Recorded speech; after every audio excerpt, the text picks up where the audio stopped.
Bonjour à tous. Paul Kagame vient de démentir, de contredire et de dire tout ce qui ne plaît pas aux Congolais.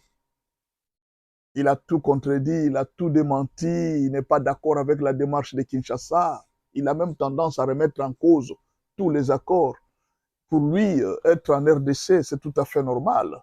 Et d'ailleurs, tant que nous ne sommes pas en sécurité, nous pouvons tuer. C'est mieux d'ailleurs de tuer en RDC, tant que ces gens-là nous menacent de FDLR. Ce que Kinshasa est en train de faire avec des FDLR, c'est faux. Moi, je ne mens pas, je vous dis la vérité. Les forces burundaises étaient au nord Kivu. Il a dit beaucoup de choses, en réalité, pour ne rien dire. Il y a il y a une chose que je vous ai dit plusieurs fois. Remarquez bien une chose. Quand est-ce que Paul Kagame a fait la conférence de presse? Il a fait la conférence de presse au lendemain du jour où l'Union africaine, les Qatar et les États-Unis ont approuvé que la démarche de Kinshasa pour le FDLR est approuvée.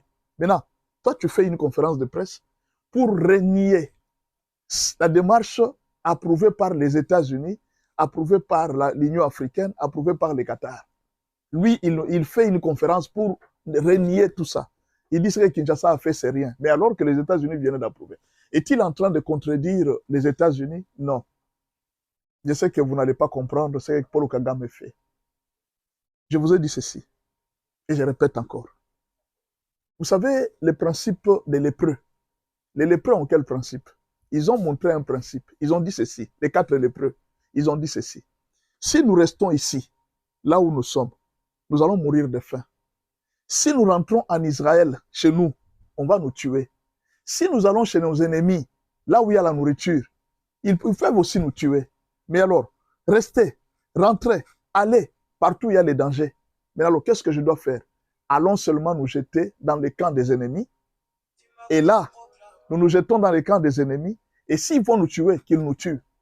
C'est pratiquement ce que Paul Kagame est en train de faire. Il a compris que même si aujourd'hui, hein, il disait que non, j'ai fait la paix avec la RDC, il sera condamné parce que le nombre de morts est très grand.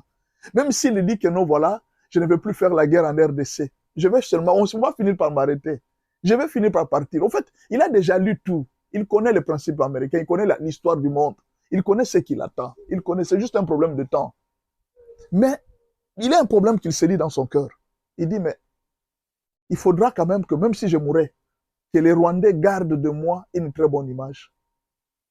Que les Rwandais gardent de moi une très bonne image, qu'on avait un président héros qui s'était battu, qui pouvait même dire non aux Occidentaux. Il commence à jouer maintenant au héros, sachant qu'il a déjà tout perdu. Il sait que pour le moment où nous parlons, les sanctions frappent sérieusement son pays. Il sait que tout ce qu'il est en train de faire, ça n'ira pas loin. Quel que soit ce qu'il peut faire. Même si aujourd'hui il arrivait à prendre Kalemi et tout ça, ça n'ira pas loin. Les efforts qu'il est en train de faire, ça n'ira pas loin. C'est déjà fini. Quand vous voyez déjà la MONUSCO se positionner, commencer à regarder tout, tout s'est fait sur l'observation. Déjà, il y a déjà des condamnations. Il y a déjà les rapports mapping qui l'attend, qui est aux Nations Unies bloqué. Il y a déjà plusieurs enquêtes de l'ONU. Le docteur Mukwege venait de le dire. Plusieurs enquêtes l'ont déjà assimilé. Il sait que, quel que soit ce que je peux faire, je ne peux pas échapper. Il n'y a pas longtemps, la RDC vient de l'accuser à la Cour internationale de justice. Il sait que le Rwanda sera obligé de dédommager la RDC de beaucoup d'argent. Il sait. Il connaît les dossiers qui l'attendent. Paul Kagame sait tout ce qui l'attend dans la région. Ne crois pas qu'il est en train de le faire par plaisir. Vous voyez, parfois, il est en train de se déplacer, il tombe malade. Vous ne savez pas. C'est quelqu'un qui fait la crise à tout moment. Il ne sait pas ce qu'il dit. Il se contredit à tout moment. Il ment à tout moment. Il ne sait plus, mais en fait, qu'est-ce qu'il doit dire? Il a déjà menti pendant plusieurs années. Il a déjà menti. Demain, il ment. Aujourd'hui, il reconnaît. Demain, il ment. Prenez seulement les discours qu'il a fait là.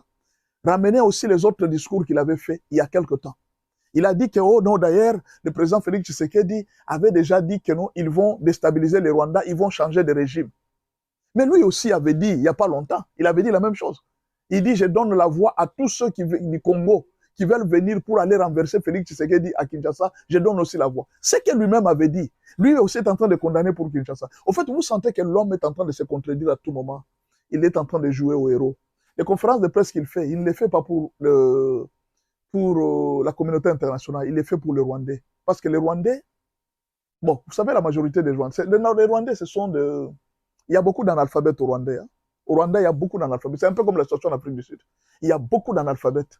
Beaucoup de gens ne s'intéressent pas à l'actualité, à la politique, et ils sont trompés comme ça. Vous voyez, beaucoup de Rwandais, quelques Rwandais sont éveillés, ils sont très intelligents. Mais beaucoup de Rwandais sont trompés comme ça. Regardez comment est-ce qu'on est en train de se jouer de Banyamulenge, Abinembo et autres. On les utilise, on leur donne des armes, ils vont tuer. Ils ne savent même pas pourquoi nous nous battons.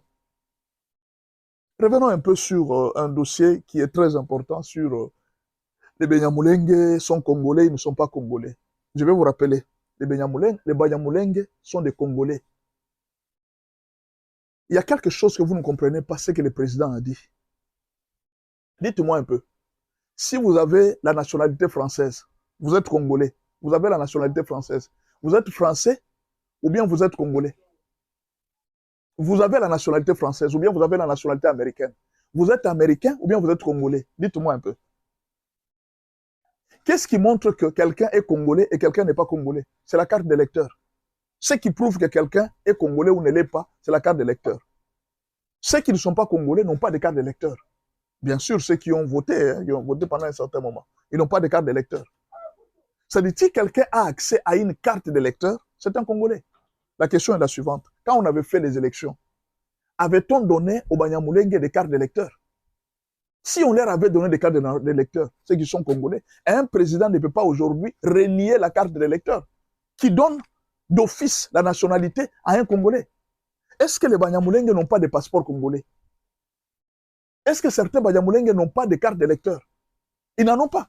Maintenant, de quel droit le président ou bien Kabouya peut démentir pour dire qu'ils ne sont pas des Congolais? Alors que nous leur avons déjà donné des cartes d'électeurs. Est-ce que la carte du Zaïre, quand Mobutu avait donné, certains Banyamulenge n'en avaient pas? Le problème de la nationalité de Banyamulenge, ils l'ont acquise. Ce n'est pas aujourd'hui que vous, en tant que président ou bien un homme quelconque, vous allez dire que non, les Banyamulenge ne sont pas congolais. Et les cartes d'électeurs qui les avaient données, l'administration congolaise leur donne la nationalité congolaise. Maintenant, vous êtes qui pour renier qu'ils ne sont pas congolais? Vous avez quel pouvoir? Plus que la Constitution, plus que la carte d'électeur. C'est la carte d'électeur qui dit que quelqu'un est congolais. Mais les Banyamulenge ont les cartes d'électeurs, ils ont voté. Mais là, demain, vous allez être président de la République. Vous allez déclarer ça. Mais vous reniez votre carte d'électeur. Vous reniez les passeports. Vous reniez votre constitution. C'est-à-dire, c'est des faits. Même s'ils ont été d'origine rwandaise, quel que soit ce que nous sommes devant les faits, on leur avait déjà donné la nationalité. Vous avez compris? Même en France, on a déjà donné à certains Congolais la nationalité. Ils ont les mêmes avantages que certains Français. Parce qu'ils ont la nationalité. Seulement, revendiquer les terres, c'est tout à fait normal. Ils sont manipulés par les politiciens. Eux-mêmes viennent de le dire. Ils l'ont dit. Ils disent, ce sont des politiciens qui nous manipulent. Nous n'avons pas de problème au Congo. Nous n'avons jamais revendiqué des terres, ni quoi que ce soit au Congo. Nous vivons en paix. Depuis que nous sommes là, nous vivons en paix. Donc, il faut faire très attention avec ces débats. Alors, pour revenir à Kagame, je vous ai dit ceci. Kagame parle quand les choses ne vont pas bien. Quand il se sent menacé, quand il sent qu'il est en douleur, c'est alors qu'il fait une conférence de presse. C'est-à-dire, quand vous voyez Kagame faire une conférence de presse, c'est-à-dire qu'il vient de recevoir une information qui lui fait très mal. Alors, la meilleure façon de se guérir, c'est de parler.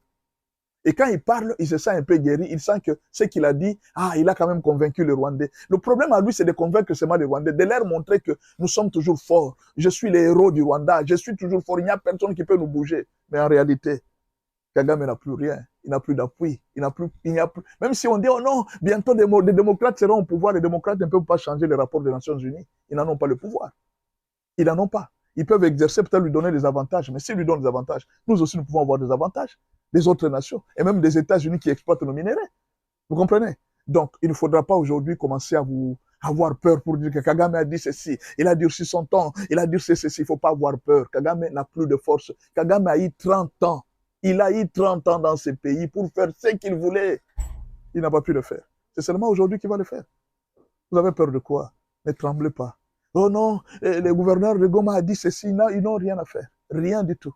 Et je vais vous rappeler, le président Félix Tshisekedi a une force de frappe de haut niveau. Nous sommes 120 millions d'habitants. Ce n'est pas que les Rwandais qui peuvent aujourd'hui se moquer de nous. Ne vous en faites pas. N'ayez pas peur. Nous sommes dans les bons. Le président Félix Tshisekedi est en train de gagner la guerre d'une manière diplomatique et nous allons la gagner aussi militairement. C'est parce que nous ne voulons pas.